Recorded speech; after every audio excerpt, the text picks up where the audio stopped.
मिनश्शैतानिर्रजीम। बिस्मिल्लाहिर्रहमानिर्रहीम। अल्लाहुम्मा सल्लि अला मुहम्मदिन व आले मुहम्मद। रब्बे इश्रह ली सदरी व यस्सिर ली अमरी वाहलुल उक़दतम मिन लिसानी यफ़क़हू क़ौली। मेरे बाबा टाउन और पीपी 170 के साथियों, अस्सलाम वालेकुम।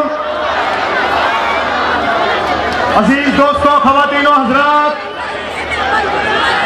आज हम अपने महबूब लीडर इमरान खान को बाबा टाउन आमद पर भरपूर तरीके से खुशामदीद कहते हैं।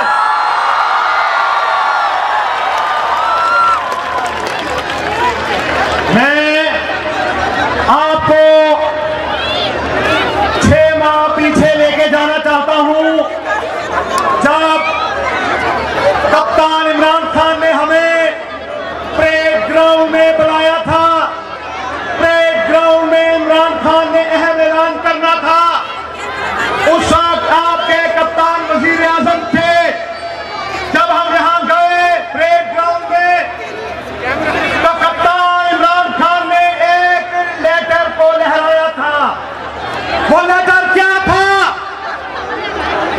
उस लेटर को उस वक्त की अपोजिशन ने भरपूर क्रिटिसाइज किया और अवाम की आंखों में मट्टी डोली और अजीब अजीब किस्म की बातें की।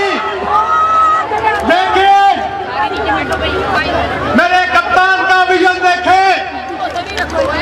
इमरान खान ने इंतहाई विजडम के साथ, इंतहाई हिकमत के साथ, इंतहाई सब्र के साथ उन हालात का मुकाबला किया। और हमने जब देखा कि अमेरिका की एस्टेब्लिशमेंट हमारी कौम को गुलाम समझती है, हमारी कौम को अपना नौकर समझती है और इस पाकिस्तान में अपने इंपोर्टेड हुकूमत कायम करना चाहती है। और मेरे कप्तान ने उस वक्त आप सबको तमाम में लिया कि पाकिस्तानियों, रजीम चेंज होने की बात हो रही है, रजीम चेंज होने की बात हो रही है।